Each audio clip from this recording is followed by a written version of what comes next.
Muy bien, seguimos acá en Pensar en Nada y ya estamos comenzando nuestra mateada del día de hoy. Y hoy mateamos, Elena, con Hernán Randi, del Centro de Estudios Agosti, con quien ya es un placer hace rato, pero bueno, encima que salieron estas mateadas, Se nos hizo una sana costumbre, diría alguno por ahí. está muy bueno, ya lo tenemos acá en contacto, así que lo saludamos. Buenos días, Hernán, ¿cómo estás? Buenos días, ¿cómo andan ustedes? Muy bien por acá. Un hermoso domingo, ¿eh? Parece que se puso lindo para ir a las urnas. Sí, porque ayer llegó este chaparrón sorpresivo, pero es verdad que amaneció mucho mejor y está bueno, ¿no? Sobre todo para las personas que se le hace más dificultoso ir a votar y salir. Bueno, nosotros hacíamos mención en el bloque de actualidad que está habilitado el transporte público, ¿no? Lo volvemos a repetir porque siempre hay algún pícaro que te cobra, igual la sube, pero transporte público hoy para ir a votar es gratuito. Bueno, Igual me gustó mucho eso, como la interpretación que se le puede dar a lo que dijiste, ¿eh? Porque uno podría decir que ayer vino un chaparrón que fueron las PASO y hoy salió el sol, ¿no? ¿Vos decís? No sé, la esperanza no se pierde. qué grande, qué grande. Bien, bueno, salió sin querer, salió sin querer. No, es que no se puede hablar de elecciones ni se puede hablar, estamos en veda. Totalmente. Bueno, por eso hoy, lo decíamos también hace unos minutos, fue un programa un poquito más complicado de organizar porque se iban pinchando, a medida que pasaba la semana, se iban pinchando los posibles invitados. Y bueno, y tuvimos la fortuna de que nuestra invitada del día de hoy pudo organizarse, aceptó, y la verdad es un lujazo que nos vamos a dar ahora en minutos nada más. Vamos a estar charlando con Claudia Cesaroni, Hernán. Un gusto enorme, la verdad, compartir con ella el programa también. Exactamente. Bueno, esperando ahora que nuestro operador en minutos nada más nos ponga en contacto, la vamos presentando. Claudia es abogada, magíster en criminología, docente, integrante del CEPOC, Centro de Estudios en Política Criminal y Derechos Humanos, autora, entre otros libros, de Masacre en el Pabellón Séptimo y Contra el Punitivismo, de reciente publicación. Así que bueno, vamos a tener ahí un par de cosas muy interesantes para charlar. Sí, pensando sobre todo el tema de, bueno, varios temas, ¿no? Pero por ahí las cuestiones de seguridad, nosotros en el bloque de actualidad, bueno, hubo dos hechos esta semana ahí eh, que estuvieron en la agenda, pero bueno, también el tratamiento y cómo pensamos, ¿no? Las cuestiones de seguridad. Claudia siempre, yo la leo bastante, la sigo, la escucho, porque que por suerte tiene bastante presencia. No sé si en los medios masivos, porque es incómodas, las cuestiones que plantea son incómodas, siempre incomoda. Eh, pero bueno, sobre todo esto, ¿no? Pensando cuando se pide más seguridad, digo, y más con fines electorales, ¿no? Digo, también hay un atravesamiento de cuestiones estructurales, creo yo, que nos debemos como sociedad. No sé cómo lo ves, Hernán. Eh, Quiero escucharla mucho a Claudia, Claro. porque es un tema para tocar en extenso y tiene muchas aristas, ¿no? El problema de la seguridad, no es solamente la seguridad individual y vinculada a la propiedad, que es una de las factores, ¿eh? No hay que negarlo. Pero tiene un montón de aristas. Desde la seguridad jurídica, ¿qué implica eso? El rol del Estado. No solamente para pensar la seguridad hay que pensar inmediatamente en las fuerzas de seguridad y en el orden de la sociedad con determinada lógica. Eh, Pensar la seguridad también es pensar la existencia de leyes antiterroristas, de por qué, de quién las impuso, de a veces ver algunos compañeros de este campo del pueblo, digo también, andar diciendo algunas cosas de los mapuches, ¿no? Por Ujú, ejemplo. tal cual, tal cual. Eh, Digamos, yo vivo en un país más inseguro si alguien acusa de terroristas a los mapuches, por ejemplo. Tal cual, tal cual. Bueno, si les parece, Hernán y Elena, le vamos a dar ya la bienvenida a Claudia. La presentábamos hace unos segundos nada más, pero volvemos a presentarla. Ella es abogada, magíster en criminología, docente e integrante del CEPOC, el Centro de Estudios en Política Criminal y Derechos Humanos, y autora, entre otros libros, de Masacre en el Pabellón Séptimo y Contra el Punitivismo. Ya te estamos saludando. Buenos días, Claudia Cesaroni. Te saludamos de Pensar en Nada. Elena Soler, Hernán Randi y Diego López Peris. ¿Cómo estás? Hola, ¿qué tal? Buenos días, ¿cómo están?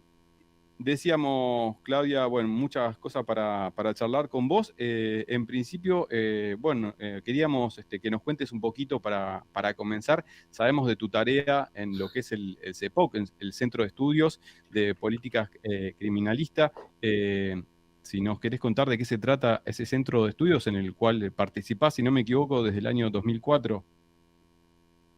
Sí, justamente nosotros lo creamos con un grupo de egresados y egresadas de una maestría en criminología, porque como una manera de responder a todo lo que significó en ese momento, abril 2004, las demandas de reformas de mano dura impulsadas a partir del secuestro, asesinato de Axel Blumberg por su padre y, digamos, sus asesores jurídicos. Y bueno, nosotros justamente nacimos un poco para tratar de plantar otra posición, sin discutir, por supuesto, el dolor de ese padre, de esa familia, pero sí discutiendo fuertemente las políticas que se propusieron y que lamentablemente se votaron a partir de ese hecho, ¿no? Y un poco esa, la trayectoria del CEPOC en todos estos años tiene que ver, somos un grupo muy, muy humilde, no tenemos un apoyo de nadie económico, somos un grupo de militantes eh, que venimos trabajando siempre en esa dirección, ¿no? Digamos, trabajando siempre en contra de la baja edad de punibilidad, en contra de del punitivismo. En el marco del CEPOC también, digamos, yo desarrollo mi tarea como abogada querellante en la causa de la masacre del Pabellón Séptimo, que es una masacre sucedida en la cárcel de Devoto en plena dictadura. Hemos trabajado con familiares de detenidos, que son prácticamente todas mujeres. Nosotros somos ahora, el CEPOC, somos todas mujeres, digamos, hacemos feminismo sin promocionarlo, pero de hecho somos profundamente feministas porque trabajamos en este campo, el sistema penal, que es un sistema, que es un ámbito bastante machista y patriarcal, desde nuestras posiciones. Y también acompañando a las familiares, que también es un grupo mayoritariamente femenino, ¿no? Los familiares de detenidos. Así que un poco a grandes rasgos, esos son los ejes de nuestro trabajo, ¿no? Claudia, bueno, yo te sigo, te leo, te escucho bastante en todas tus redes y decía hace un ratito con Hernán, digo, de la incomodidad, ¿no? De las cosas que planteás, porque implica, obviamente, mirar un montón de aspectos que son cercenados. Los grandes medios nos plantean una sola manera de discutir, creo yo, la seguridad y una sola receta, y bueno, vos ponés el ojo y la lupa en las cuestiones que no vemos por ahí. Aprovechar también que se lanzó contra el punitivismo y que nos contaras un poco a dónde apunta y cuál es esta mirada, ¿no? Sí, bueno, justamente es cierto que probablemente que pase esto, ¿no? Que no soy yo sola, pero digamos que cuando tratamos de discutir el punitivismo estemos en una posición absolutamente minoritaria. Pero bueno, nos parece que es importante abrir un poco el debate, ¿no? Porque hay como una mirada generalizada, transversal, incluso a todas las fuerzas políticas, no es patrimonio de un solo sector político, sino que está bastante implantado en todas las fuerzas políticas, de que todo se resuelve con castigo, ¿no? Todo se resuelve con más pena, todo en términos de tanto los hechos delictivos puros y duros como las conductas sociales que nos gustan menos o que no nos gustan, ¿no? Entonces, en el libro un poco yo intento discutir 10 ideas, que me parece que son ideas, digamos, las más en cuestión vinculada a políticas de seguridad pública, sobre qué son las cárceles, sobre qué se hace con los presos, sobre qué pasa con los adolescentes, que son ideas, me parece que que en muchos casos se repiten con absoluto desconocimiento, ¿no? Entonces, o con desconocimiento y en otros con mala fe. Digo, como ejemplo de la mala fe, por ejemplo, el otro día Rodríguez Larreta decía, no puede ser que un adolescente de 16 años pueda votar y no sea punible. Bueno, eso es o mala fe o ignorancia, porque en nuestro país el régimen penal establece la edad mínima de responsabilidad penal a los 16 años, o sea que un chico o una chica de 16 años puede votar y también puede ser sometido a proceso penal e incluso lamentablemente puede ir preso durante décadas de su vida, y esto digamos lo digo porque yo tengo un caso en que yo llevo un chico condenado a 34 años de cárcel. Entonces se repiten cosas y eso lo dice una persona que tiene, digamos, una importancia muy grande política y la gente lo repite. O sea, no tiene por qué dudar de que eso es cierto, ¿no? Y como eso, muchas otras cosas. Entonces, los presos entran por una puerta y salen por la otra. Bueno, todo ese discurso que se repite sin conocimiento y que genera además, en algunos casos, como cuando esos discursos se llevan al extremo de ser discursos de odio. Yo llegué a escuchar que ustedes ahí hablaban del terror, de cuando se habla del terrorismo mapuche. Bueno, lo mismo cuando un candidato como Espert dice, por ejemplo, para los delincuentes bala o cárcel, ¿no? Bueno, eso también construye, o cuando se le dieron premios a Chocobar por haber asesinado a un chico por la espalda. Eso va construyendo también una base para que las policías actúen de modo violento. Esas muertes a nadie le importan, porque hay un poco también un discurso de, bueno, por algo será, ¿no? Y yo también trato de discutir mucho eso, porque si una persona comete un delito, a esa persona hay que detenerla, ponerla a disposición del juez, y que esa persona vaya a juicio, no matarla en la calle. Parece obvio, pero hay que repetirlo. Sí. Claro. Sí, bueno. Hay que recordar que estamos en veda electoral, por lo tanto hay algunas cosas que estamos medio acotados ahí para profundizar de todos lados, ¿no? Pero sí, bueno, pero como yo no estoy en veda, yo estoy haciendo un comentario sobre manifestaciones públicas más allá de la veda. O sea, esto lo totalmente, dicen, totalmente. Estaba pensando en realidad en criticar personalmente a un funcionario medio peladito que se suele hacer de Rambo, pero bueno, me voy a atajar en esta oportunidad. Hernán, no sé si una pregunta para Claudia. Perdón, solo esto, y por eso planteaba que es transversal, ¿no? O sea, digamos, justamente el hecho de que sea transversal incluye a funcionarios y a dirigentes de todas las fuerzas políticas que construyen esta mirada de ver cómo qué hacer con personas que cometen delitos y que es gravísimo cuando se plantea que está muy bien matarlos o abatirlos o toda esa terminología guerrerista, ¿no? En este caso me refiero a Bernie concretamente. Hernán, te escucha Claudia. No, yo me quedo pensando cómo hacer para hablar sin hablar de nadie de la política en la Argentina en un día de veda. Es muy complicado, es muy difícil. A ver si nos podemos ir afuera del país. No sé si Claudia quiere meterse en ese tema o responder algo de eso, pero a mí me interesa su reflexión. Ella tiene algún conocimiento histórico sobre algunas cuestiones de Nicaragua, ¿no? En Nicaragua me parece que sucedió una cosa muy extraña en términos de seguridad ciudadana, inclusive, que fue cuando fue el caso de la expansión de estos grupos, de las maras y todos estos grupos jóvenes en todo Centroamérica, que en Nicaragua casi no tuvo impacto eso. Digo, no sé si Claudia quiere compartir alguna reflexión, si sabe por qué se debe, de esa construcción de seguridad ciudadana tan importante que se dio durante mucho tiempo en Nicaragua. No, bueno, chicos, ustedes me llamaron hoy, o sea, justamente, ya a mí me llamó la atención, porque un día de elecciones no se puede hablar de estos temas sin hablar de políticos.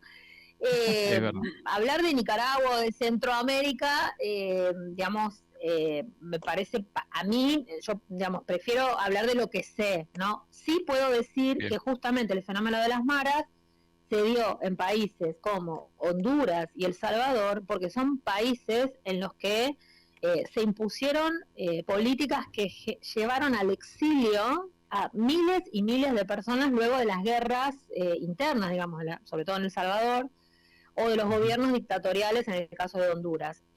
Muchas de esas familias fueron en el marco de la pobreza, de las situaciones de violencia, pero además de la absoluta pobreza estructural que hay en esos países, emigraron a Estados Unidos. Y en Estados Unidos absolutamente fuera, digamos, no pudiendo incorporarse a esa sociedad y siendo rechazados y como manera de tener algún modo de pertenencia comunitaria, se forman las famosas maras. Yo creo que en el tema de las maras, pero no es un tema que yo haya estudiado particularmente, hay algo también de construcción de monstruos que habilita justamente las políticas. En Honduras en algún momento se desarrolló lo que se llamó la mano dura, o sea, no alcanza con la idea de mano dura que se llamó así, ¿no? La mano dura o mano super dura, porque es como profundizar todas las políticas represivas, poner al ejército en la calle, construir un enemigo como los jóvenes monstruosos que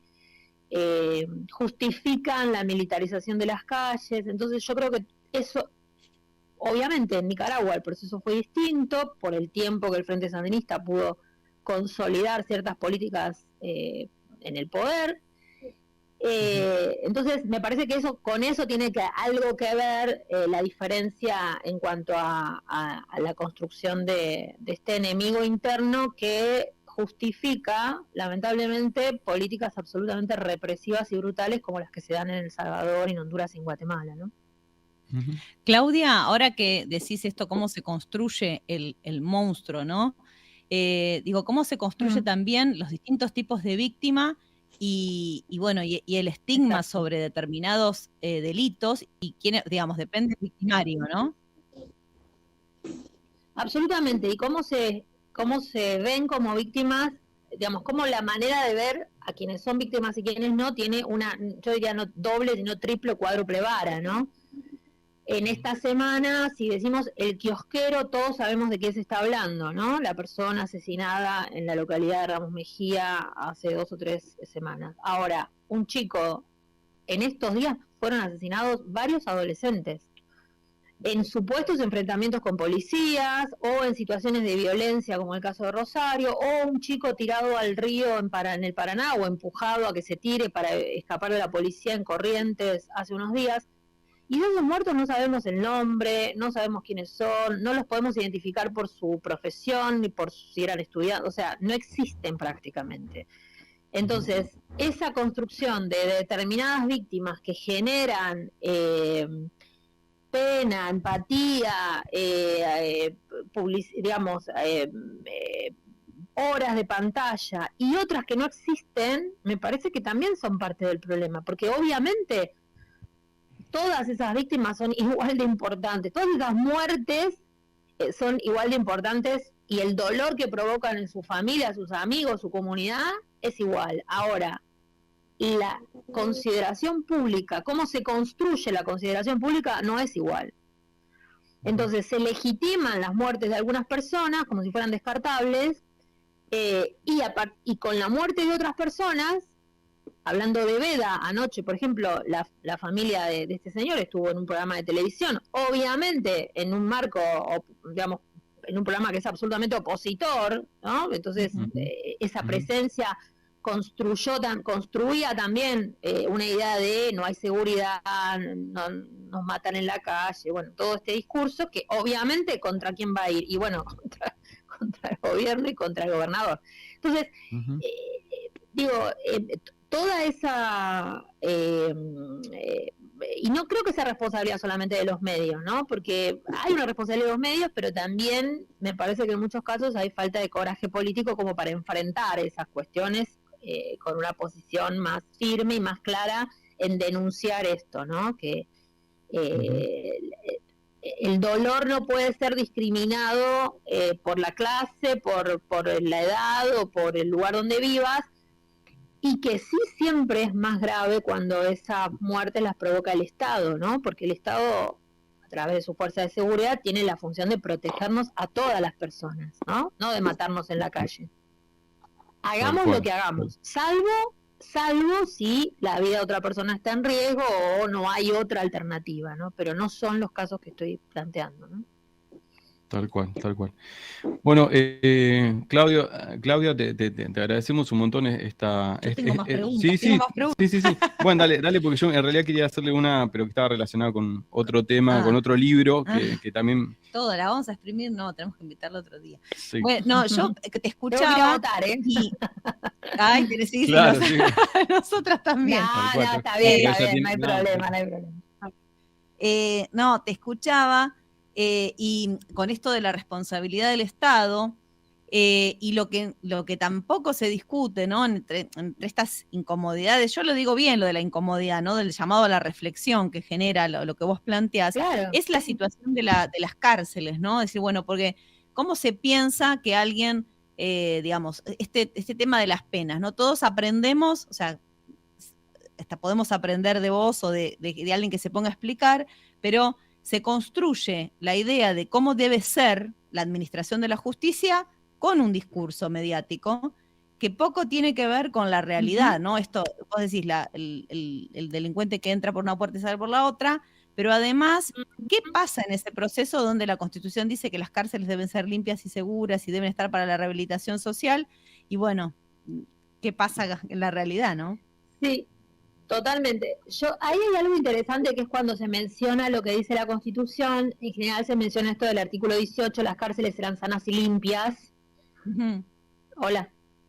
Sí, perdón, sí. Pensé que se había cortado. Y entonces dice no para castigo, sino para seguridad de los reos alojados en ella. En realidad nada dice de la rehabilitación ese artículo, que es el artículo de la Constitución de 1853, ¿no? Una Constitución de hace mucho tiempo. Sí, Cuando la Constitución nuestra fue reformada en el 94, se incorporaron los tratados de derechos humanos, ¿no? Con jerarquía constitucional. Y entonces ahí sí, todos esos tratados, por ejemplo, el Tratado de Prevención de la Tortura, la Convención contra la Tortura, perdón, el Pacto de Derechos Civiles y Políticos, la Convención Americana de Derechos Humanos, todos esos tratados se refieren sí a la reforma, la rehabilitación, no la rehabilitación, la reforma.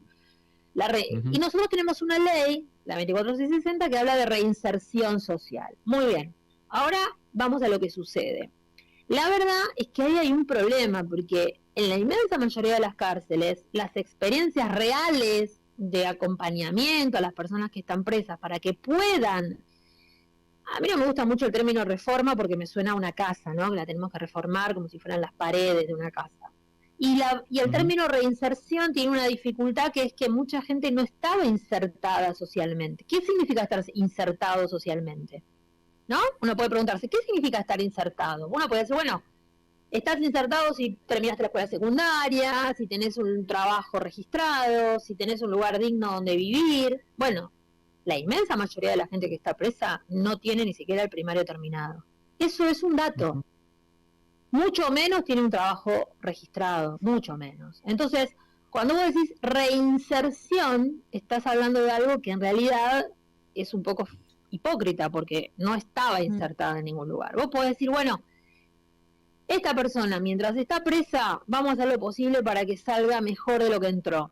Y bueno, esas son experiencias, yo te diría más bien a partir digamos, como del entusiasmo individual de alguna persona, de algunos profesores que dan clase en la cárcel, de algunas experiencias como el Centro Universitario de Devoto, de algún juez de ejecución que se pone las pilas en serio y genera proyectos en alguna cárcel en particular, de algún tallerista, pero no es la política masiva, ¿se entiende lo que digo? Entonces, ahí tenés una hipocresía, porque vos le estás diciendo al preso o a la presa, te meto preso para sacarte mejor, y por ahí después te lo dejas 3 años, 4 años, 5 años prácticamente mirando el techo. Por un lado. Y por otro lado tenés la mitad de la población carcelaria que ni siquiera está condenada. O sea, tenés gente presa que ni siquiera sabés si es culpable, ¿no? O sea, no está condenada, está procesada.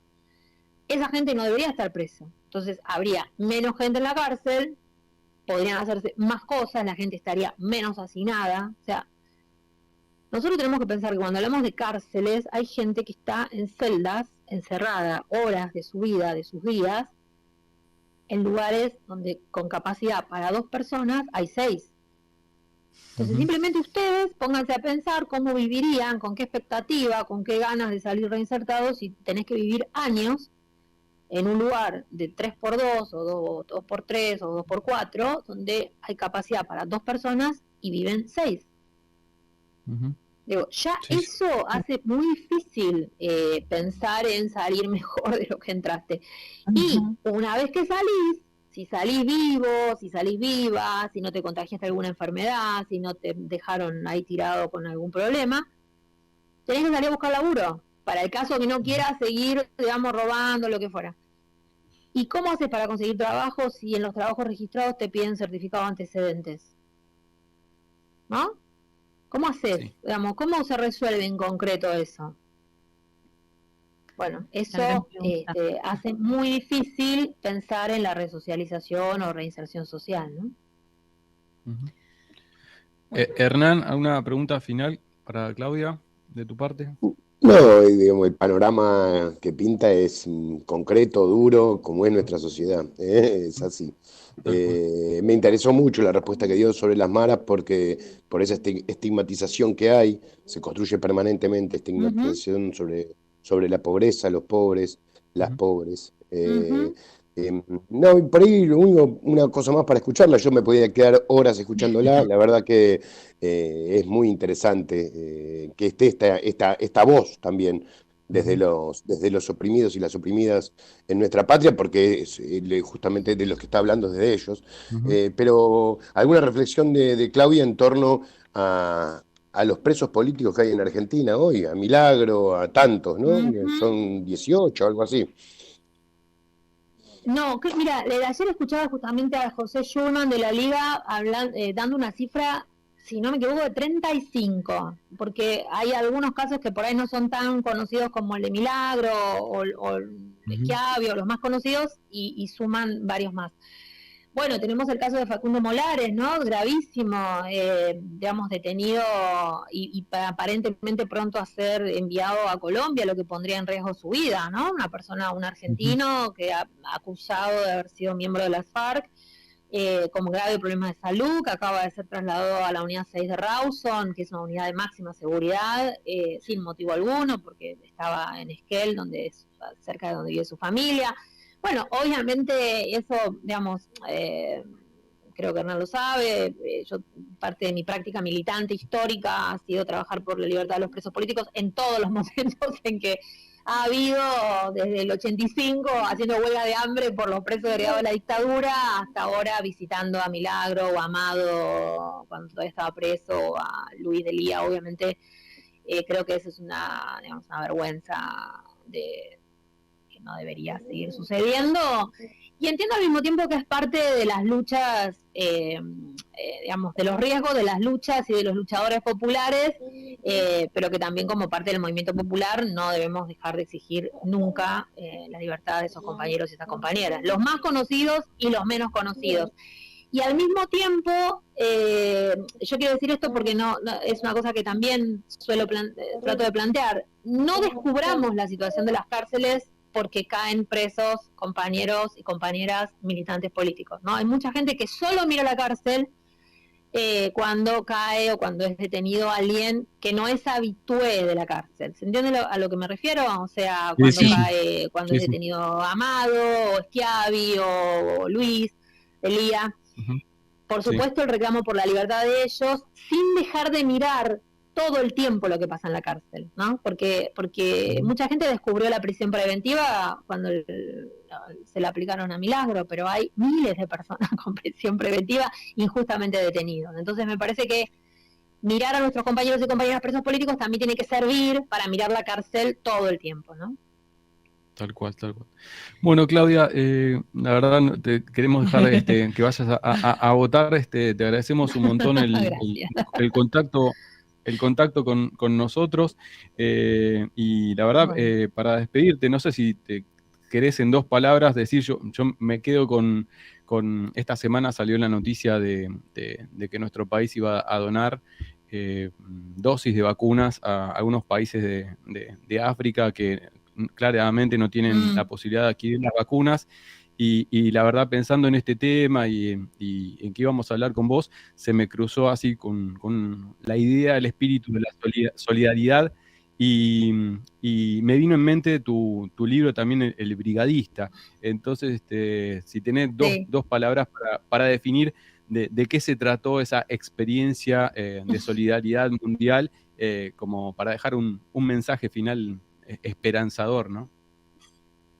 Sí, bueno, eso fue en el año 85, yo era integrante de la de la Federación Juvenil Comunista Argentina, y 120 de nosotros fuimos a Nicaragua como parte del movimiento brigadista Libertador General San Martín, y como parte concretamente de la brigada, lo que se llamó la Brigada del Café. O sea, fuimos a cortar café a Nicaragua justamente porque, bueno, muchos de sus jóvenes cortadores, quienes tenían que estar en la cosecha de café es una cosa que hay que hacerla muy rápido, como cualquier cosecha, aparte de que se pasen los granos.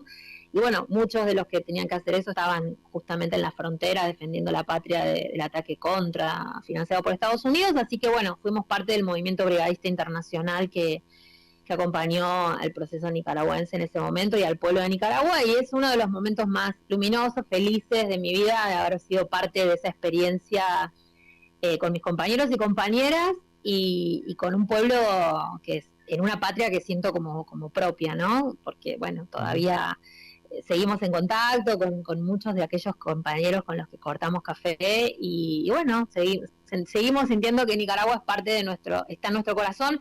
Y ya que estamos, quiero decir que lamento que la Argentina tenga una posición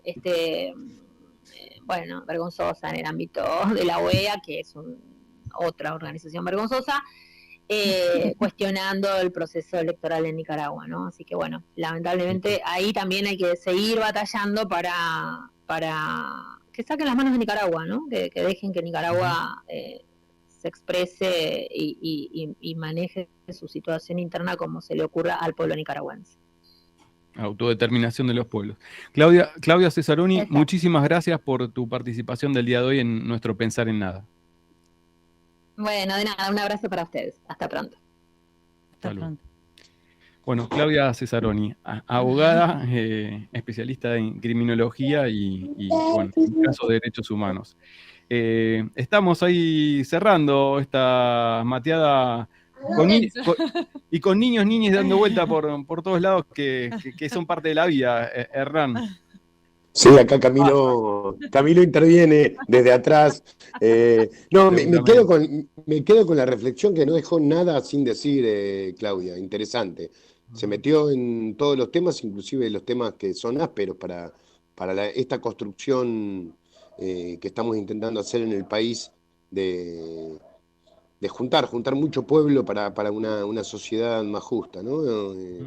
Pero digamos que busco las palabras para no decir nada de más en un día de veda, pero bueno, y trajo a colación ahí algo que para mí inclusive es afectivamente muy fuerte, porque a mí me afilió a la Juventud Comunista Pitu Esposato, un compañero que estuvo con ella, con Claudia, por ahí haciendo esta experiencia del libro, la película y todo sobre la Brigada del Café.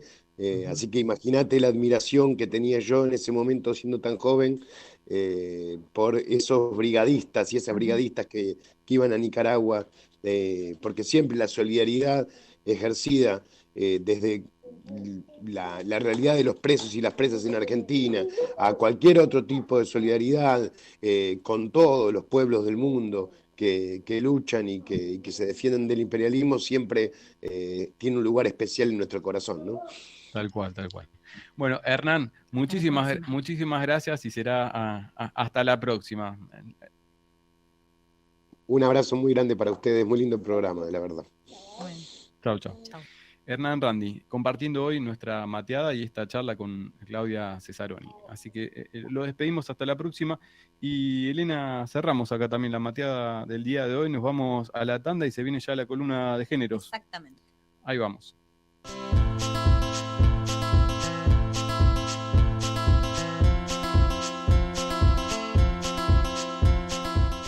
No te muevas, ya volvemos con más Pensar en Nada.